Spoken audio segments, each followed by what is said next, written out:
आदरणीय प्रधानमंत्री जी का अध्यात्म में हमारे भगवान पर बहुत उनकी श्रद्धा है, आस्था है, विश्वास है। और आपको ध्यान होगा 2019 के चुनाव के भी अंतिम समय में वो अंतिम जो चरण चल रहा था, बाबा केदारनाथ जी की गुफा में आए थे। वहाँ भी उन्होंने मेडिटेशन में गए थे और इस बार वो विवेकानंद ध्यान केंद्र पर गए हैं। निश्चित रूप से जो स्वामी विवेकानंद जी का भारत है, वो भारत बनाने का प्रयास आदरणीय प्रधानमंत्री मोदी जी के नेतृत्व में हो रहा है। और आज धर्म को, अध्यात्म को, सनातन को, योग को पूरी दुनिया के अंदर एक नई मान्यता दिलाने का काम आदरणीय प्रधानमंत्री मोदी जी के नेतृत्व में हो रहा है। जी सर, लेकिन जो अपोजिशन है वो उसको क्रिटिसाइज कर रही है। कोई कह रहा है एमसीसी का वायलेशन हुआ है, कोई कह रहा है कि ये चुनावी है, कोई कह रहा है साइलेंट पीरियड चल रहा है, लेकिन स्टिल इस तरह के आप इवेंट कर रहे हैं, पॉलिटिकल इवेंट।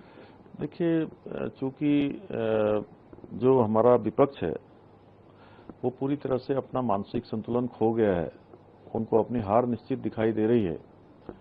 और पूरे चुनाव अभियान के दौरान वो तुष्टीकरण की बातें करते रहे हैं। उनको अध्यात्म अच्छा नहीं लगता है, उनको योग अच्छा नहीं लगता है, उनको हमारे देवी देवता अच्छे नहीं लगते हैं, उनको सनातन भी जो है डेंगू, मलेरिया और वायरल लगता है। इसलिए आदरणीय प्रधानमंत्री जी कोई भी काम करते हैं तो वो उसमें विरोध करना शुरू कर देते हैं, चाहे वो मेडिटेशन की बात हो, चाहे वो भगवान राम के मंदिर का निर्माण हो, या सनातन संस्कृति के संवर्धन की बात हो, या देश की ही बात ले लीजिए। देश की बात करते कई बार वो मोदी जी का विरोध करते करते इतने आगे निकल जाते हैं कि मोदी जी जो भी अच्छा काम करते हैं वो विरोध करते हैं, और मोदी जी का विरोध करते करते वो देश विरोध पर उतारू हो जाते हैं।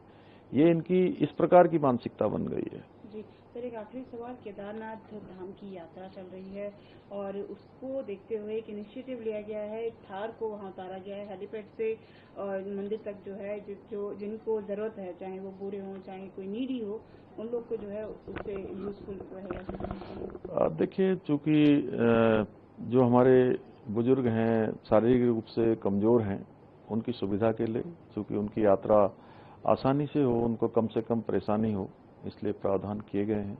और आने वाले समय में और भी प्रावधान किए जा रहे हैं। जैसे वहाँ रोपवे लग जाएगा, गौरीकुंड से केदारनाथ रोपवे बन जाएगा तो केदारनाथ की यात्रा आसान होगी। इसी प्रकार से हेमकुंड साहब जाने के लिए भी गोविंद घाट से रोपवे का काम शुरू हो रहा है, और वो रोपवे बन जाएगा तो वहाँ भी जो कई दिनों की यात्रा है कुछ ही घंटों में, कुछ मिनटों में पूरी हो जाएगी। आदरणीय प्रधानमंत्री जी का अध्यात्म में हमारे भगवान पर बहुत उनकी श्रद्धा है, आस्था है, विश्वास है।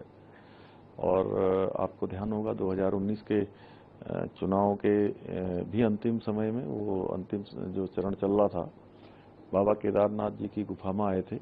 वहाँ भी उन्होंने मेडिटेशन में गए थे और इस बार वो विवेकानंद ध्यान केंद्र पर गए हैं। निश्चित रूप से जो स्वामी विवेकानंद जी का भारत है, वो भारत बनाने का प्रयास आदरणीय प्रधानमंत्री मोदी जी के नेतृत्व में हो रहा है। और आज धर्म को, अध्यात्म को, सनातन को, योग को पूरी दुनिया के अंदर एक नई मान्यता दिलाने का काम आदरणीय प्रधानमंत्री मोदी जी के नेतृत्व में हो रहा है। जी सर, लेकिन जो अपोजिशन है वो उसको क्रिटिसाइज कर रही है। कोई कह रहा है एमसीसी का वायलेशन हुआ है, कोई कह रहा है कि ये चुनावी है, कोई कह रहा है साइलेंट पीरियड चल रहा है, लेकिन स्टिल इस तरह के आप इवेंट कर रहे हैं, पॉलिटिकल इवेंट। देखिए, चूंकि जो हमारा विपक्ष है वो पूरी तरह से अपना मानसिक संतुलन खो गया है, उनको अपनी हार निश्चित दिखाई दे रही है। और पूरे चुनाव अभियान के दौरान वो तुष्टीकरण की बातें करते रहे हैं। उनको अध्यात्म अच्छा नहीं लगता है, उनको योग अच्छा नहीं लगता है, उनको हमारे देवी देवता अच्छे नहीं लगते हैं, उनको सनातन भी जो है डेंगू, मलेरिया और वायरल लगता है। इसलिए आदरणीय प्रधानमंत्री जी कोई भी काम करते हैं तो वो उसमें विरोध करना शुरू कर देते हैं, चाहे वो मेडिटेशन की बात हो, चाहे वो भगवान राम के मंदिर का निर्माण हो, या सनातन संस्कृति के संवर्धन की बात हो, या देश की ही बात ले लीजिए। देश की बात करते कई बार वो मोदी जी का विरोध करते करते इतने आगे निकल जाते हैं कि मोदी जी जो भी अच्छा काम करते हैं वो विरोध करते हैं, और मोदी जी का विरोध करते करते वो देश विरोध पर उतारू हो जाते हैं।